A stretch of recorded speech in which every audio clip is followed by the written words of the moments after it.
സാധാരണ ക്രിസ്ത്യാനികളെന്ന് പറഞ്ഞാൽ തന്നെ പന്തക്കൊസ്തുകാരുണ്ട്, ജാക്കോബയാറ്റുകാരുണ്ട്, മാർത്തോമാക്കാരുണ്ട്, റോമൻ കാത്തലിക്കുണ്ട്, ലത്തീൻ കാത്തലിക്കുണ്ട്, പലതരത്തിലുള്ളവരുണ്ട്. ഇവരെല്ലാവരും വീട്ടിലൊരു കിടിലം ബുക്കുണ്ട്. എന്ത് പ്രശ്നം വന്നാലും എന്ത് ചെയ്യണമെന്ന് അന്തിച്ചിരിക്കാണ്ട് നമുക്കൊരു ആൻസർ കിട്ടാനുള്ള ഒരു ബുക്ക്. അത് ഈ കാണിക്കുന്നൊരു സംഭവമാണ് ബൈബിള്. ഇതൊരാൾ ഉപയോഗിക്കില്ല എന്ന് പറഞ്ഞാൽ എടുക്കണവരുണ്ടാവും, വായിക്കണവരുണ്ടാവും, ഒക്കെ ഉണ്ടാവും. ഈ വചനത്തിൽ എഴുതിയിരിക്കുന്ന സാധനങ്ങൾക്കൊരു പവറുണ്ട്. അതങ്ങോട്ട് ഉപയോഗിക്കാനായിട്ട് നോർമലി സാധാരണക്കാർക്ക് പറ്റാറില്ല. ഞാനിത് നിങ്ങൾക്ക് വേണ്ടി വായിച്ചു തരാം. അപ്പം നിങ്ങൾക്ക് മനസ്സിലാവും ഇതത്ര എളുപ്പമുള്ള സംഗതിയല്ല. അവനോട് കർത്താവ് പ്രതികാരം ചെയ്യും. ഇത് മനസ്സിലാക്കാനേ ബുദ്ധി കുറച്ചധികം ഉള്ളവർക്കേ മനസ്സിലാവുള്ളൂ. കാരണം എന്താ വെച്ച് കഴിഞ്ഞാൽ, പ്രതികാരം ചെയ്യുന്നവരെന്ന് പറഞ്ഞു കഴിഞ്ഞാൽ നമ്മൾ നല്ലതായിട്ട് നമ്മളോട് പെരുമാറുന്നവരുടെ അടുത്ത് നമ്മൾ ഒരിക്കലും പ്രതികാരം ചെയ്യാൻ പോയില്ല. കാരണം അവരെനിക്ക് ഇഷ്ടമാണ്, നമ്മളവരെ സ്നേഹിക്കാനേ പോവുള്ളൂ. പക്ഷെ നമ്മളോട് മോശമായിട്ട് ചെയ്യുക, നമുക്കത് ഭയങ്കര വേദന ഉണ്ടാക്കുമ്പോഴാണ് നമ്മൾ ഈ പ്രതികാരം ചെയ്യാനായിട്ട് നടക്കുക. അവരോട് പ്രതികാരം നമ്മൾ ചെയ്ത് കഴിഞ്ഞാൽ നമുക്കൊരു സന്തോഷം കിട്ടും.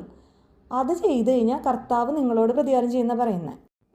സ്വാഭാവികമായിട്ടും ഇത് ഡൈജസ്റ്റ് ചെയ്യാനൊരു കുറച്ച് ബുദ്ധിമുട്ടുണ്ടാവും. അതിനാണ് അടുത്ത സെൻറ്റൻസ് പറയുന്നത്. അയൽക്കാരൻ്റെ തിന്മകൾ ക്ഷമിച്ച് കഴിഞ്ഞാൽ നമുക്ക് എന്തിട്ട് ബെനിഫിറ്റ് കിട്ടാമെന്ന്. അയൽക്കാരൻ്റെ തിന്മകൾ ക്ഷമിച്ചാൽ നീ പ്രാർത്ഥിച്ച് കഴിഞ്ഞാൽ നിൻ്റെ എല്ലാ പാവങ്ങളും ക്ഷമിക്കപ്പെടുന്ന പറയുന്നത്. റെക്കോർഡിക്കലി പറഞ്ഞു കഴിഞ്ഞാൽ നമ്മൾ ഇതുവരെ ചെയ്തിട്ടുള്ള എല്ലാ തെറ്റുകളെയും കണക്ക് ദൈവത്തിൻ്റെ കയ്യിലുണ്ട്. നീ പ്രതികാരം ചെയ്യാതിരുന്നു കഴിഞ്ഞാൽ, നീ പ്രാർത്ഥിച്ചുകൂടി ചെയ്ത് കഴിഞ്ഞ് കഴിഞ്ഞാൽ ആ സംഭവങ്ങളൊക്കെ ക്ഷമിക്കാം എന്നുള്ളതാണ് ദൈവം തരുന്നൊരു ഓഫർ. അപ്പോൾ നല്ലോണം ആലോചിച്ച് കഴിഞ്ഞാൽ ഈ ബിസിനസ്സിൽ നമുക്ക് അത്യാവശ്യം നേട്ടം തന്നെയാണ് ഉള്ളത്. അപ്പം നമ്മൾ പഴയ നിയമത്തിൽ പ്രഭാഷകൻ്റെ ബുക്കിൽ 28ാമത്തെ അധ്യായത്തിൽ 1-2 സെൻറ്റൻസാണ് ഇതിൽ പറയുന്നത്. നമ്മൾ വിചാരിക്കും ഇത് പഴയ നിയമമല്ലേ, ഇതിലത്തെ വല്ല കാര്യമുണ്ടോ, യേശു വന്നു കഴിഞ്ഞപ്പോൾ കുറേ നിയമങ്ങൾ മാറ്റിയില്ലോ എന്ന്. പക്ഷേ യേശു വന്നപ്പോൾ ഇത് തന്നെയാണ് പറഞ്ഞത്, മറ്റുള്ളവരുടെ തെറ്റുകൾ നിങ്ങൾ ക്ഷമിക്കുമെങ്കിൽ സ്വർഗസ്ഥനായ പിതാവ് നിങ്ങളോടും ക്ഷമിക്കുന്നു. ഇത് പറയുന്നത് മത്തായി 6-ാം അധ്യായം 14-ാം വാക്യമാണ്. ഇതാണ് ഞാൻ പറയുന്നത്, ഏത് ടൈപ്പ് ക്രിസ്ത്യൻസ് ആണെങ്കിലും അവരുടെ വീട്ടിലിരിക്കുന്ന ബുക്കിൽ എഴുതിയിരിക്കുന്ന കാര്യങ്ങൾ ചെയ്യാൻ അത്ര എളുപ്പമല്ലാന്ന്.